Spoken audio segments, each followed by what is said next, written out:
नमस्कार। देश में लाखों युवाओं को भारत सरकार की नौकरी देने का अभियान लगातार जारी है। आज 50,000 से ज़्यादा युवाओं को सरकारी नौकरी के लिए नियुक्ति पत्र दिए गए हैं। ये नियुक्ति पत्र आपके परिश्रम और प्रतिभा का नतीजा है। मैं आपको और आपके परिवार को बहुत बहुत बधाई देता हूं। अब आप राष्ट्र निर्माण की उस धारा से जुड़ने जा रहे हैं जिसका सरोकार सीधे जनता जनार्दन से है।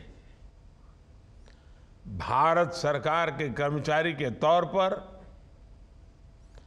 आप सभी को बड़े बड़े दायित्वों का निभाना है। आप जिस भी पद पर रहें, जिस भी क्षेत्र में काम करें, आपकी सर्वोच्च प्राथमिकता देशवासियों की ईज ऑफ लिविंग ही होनी चाहिए। साथियों, कुछ ही दिन पहले 26 नवंबर को देश ने संविधान दिवस मनाया है। यही वो तारीख है जब 1949 में देश ने सभी नागरिकों को एक समान अधिकार देने वाले संविधान को अपनाया था। संविधान के मुख्य शिल्पी बाबा साहब ने एक ऐसे भारत का सपना देखा था जहां सबको एक समान अवसर देकर सामाजिक न्याय स्थापित किया जाए। दुर्भाग्य से आजादी के बाद लंबे समय तक देश में समानता के सिद्धांत की अनदेखी की गई। 2014 से पहले समाज के एक बड़े वर्ग को मूलभूत सुविधाओं से वंचित रखा गया था। 2014 में जब हमें देश ने सेवा करने का मौका दिया, सरकार चलाने की जिम्मेवारी दी, तो सबसे पहले हमने वंचितों को वरीयता इस मंत्र को लेकर के आगे बढ़ने का दिशा आरंभ की। सरकार खुद चलकर उन लोगों तक पहुंची जिन्हें कभी योजनाओं का लाभ नहीं मिला, जिन्हें दशकों तक सरकार की तरफ से कोई सुविधा नहीं मिली थी। हम उनका जीवन बदलने का प्रयास कर रहे हैं। सरकार की सोच में, सरकार की कार्य संस्कृति में ये जो बदलाव आया है, इसकी वजह से आज देश में अभूतपूर्व परिणाम भी सामने आ रहे हैं। ब्यूरोक्रेसी वही है, लोग वही हैं, फाइलें वही हैं, काम करने वाले भी वही है, तरीका भी वही है। लेकिन जब सरकार ने देश के गरीब को, देश के मध्यम वर्ग को प्राथमिकता दी तो सारी स्थितियां बदलने लगी। बहुत तेज गति से एक के बाद एक कार्यशैली भी बदलने लगी, कार्य पद्धति बदलने लगी, जिम्मेवारियां तय होने लगी और जन सामान्य की भलाई के पॉजिटिव रिजल्ट सामने आने लगे। एक अध्ययन के मुताबिक 5 वर्षों में देश के 13 करोड़ से ज्यादा लोग गरीबी से बाहर आए हैं। इससे पता चलता है कि सरकार की योजनाओं का गरीब तक पहुंचना कितना बड़ा परिवर्तन लाता है। आज सुबह ही आपने देखा होगा कि विकसित भारत संकल्प यात्रा किस तरह गांव-गांव में जा रही है। आपकी तरह ही सरकार के कर्मचारी सरकार की योजनाओं को गरीब के दरवाजे तक ले जा रहे हैं। सरकारी सेवा में आने के बाद आपको भी ऐसी ही नियत से, नेक नियत से, ऐसे ही समर्पण भाव से, ऐसी ही निष्ठा से अपने आप को जनता जनार्दन की सेवा के लिए खपाना ही है।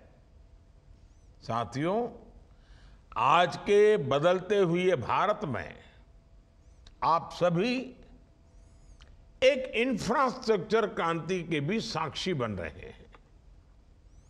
आधुनिक एक्सप्रेसवे हो, आधुनिक रेलवे स्टेशन हो, एयरपोर्ट्स हो, वाटरवे हो, आज देश इन पर लाखों करोड़ रुपए खर्च कर रहा है। और जब सरकार इतने बड़े पैमाने पर इंफ्रास्ट्रक्चर पर धन खर्च कर रही है, इन्वेस्ट करती है, तो बहुत स्वाभाविक है, इसको कोई नकार नहीं सकता है कि इसके कारण रोजगार के भी लाखों नए अवसर बनते हैं।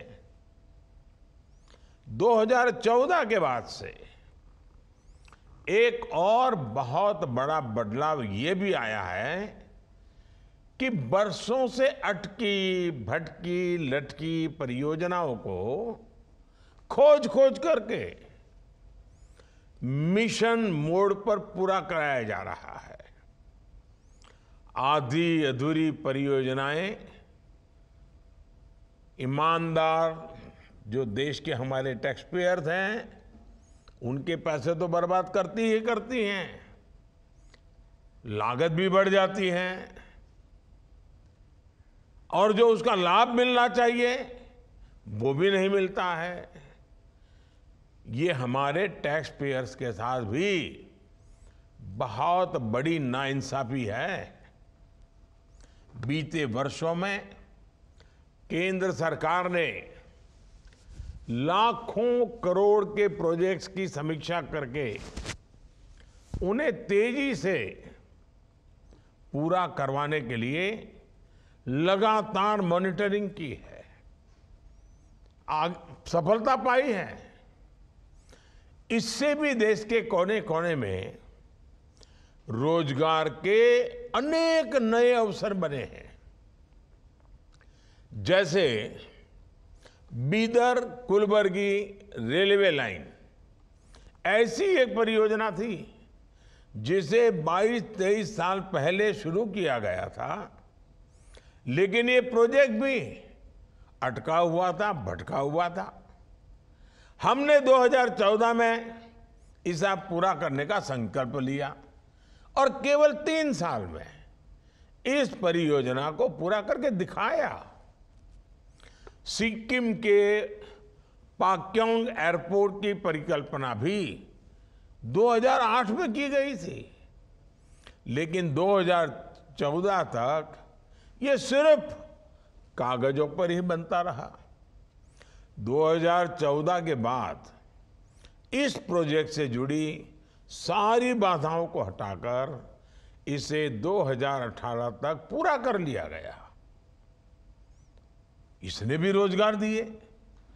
पारादीप रिफाइनरी की भी चर्चा 20-22 साल पहले शुरू हुई थी, लेकिन 2013 तक कुछ खास हुआ ही नहीं। जब हमारी सरकार आई तो हमने सभी अटके हुए, रुके हुए प्रोजेक्ट्स की तरह पारादीप रिफाइनरी को भी हाथ में लिया, उसको पूरा किया।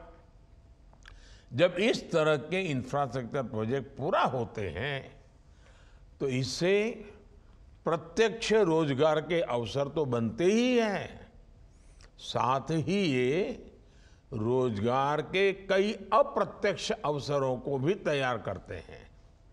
साथियों, देश में रोजगार निर्माण करने वाला एक बहुत बड़ा सेक्टर है रियल एस्टेट।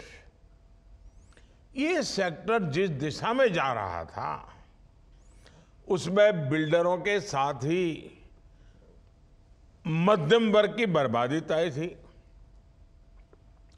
रेरा कानून की वजह से आज रियल एस्टेट सेक्टर में पारदर्शिता आई है। इस सेक्टर में इन्वेस्टमेंट लगातार बढ़ रहा है।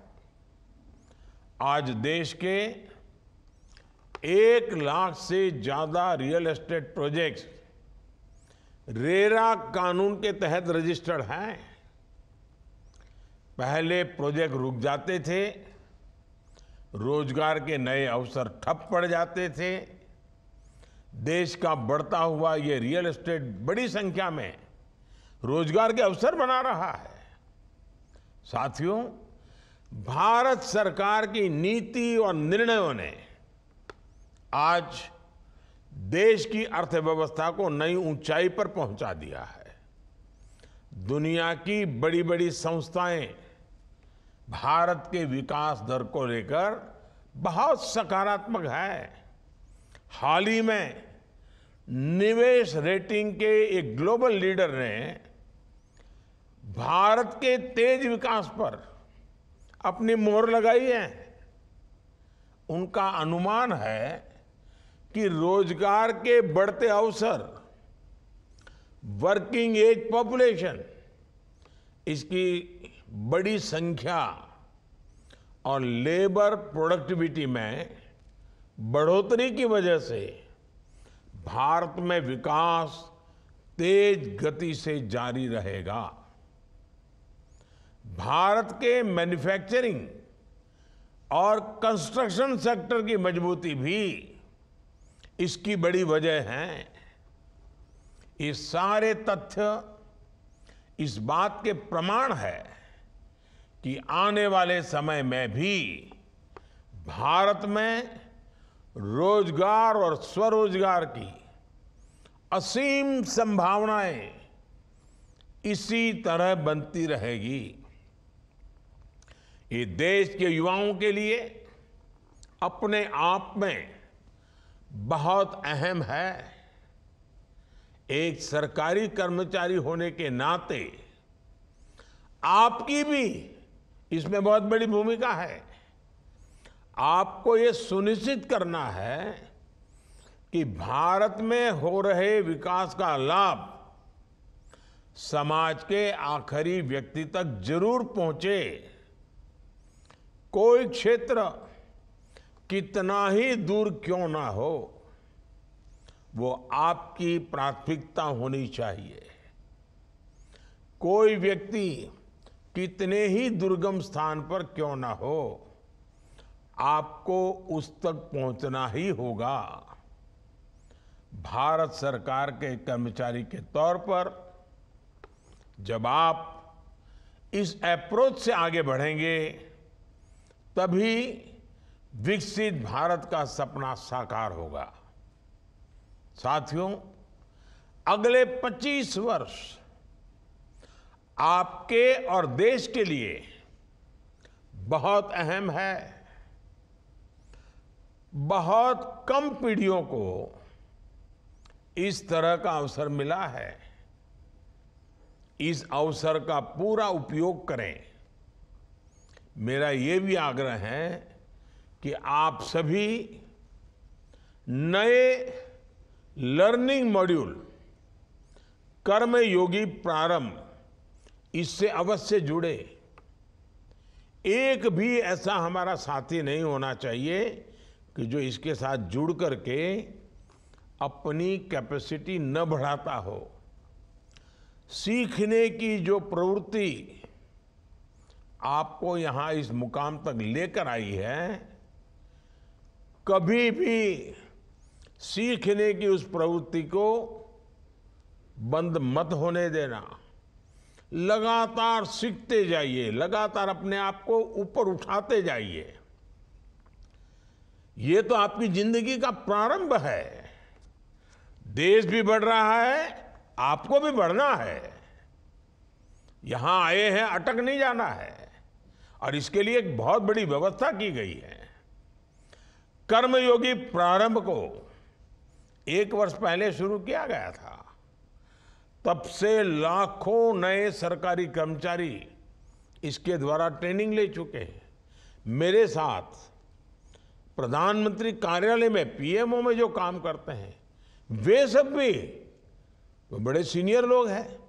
देश की महत्वपूर्ण चीजों को वो देखते हैं, लेकिन वे भी इसके साथ जुड़ करके लगातार टेस्ट दे रहे हैं, एग्जाम दे रहे हैं, कोर्सेज कर रहे हैं, ताकि उनकी कैपेसिटी, उनका सामर्थ्य मेरे पीएमओ को भी मजबूत करता है, देश को भी मजबूत करता है।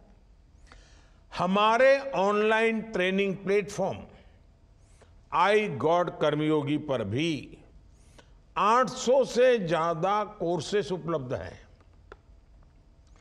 अपने स्किल को बढ़ाने के लिए इसका उपयोग अवश्य करें।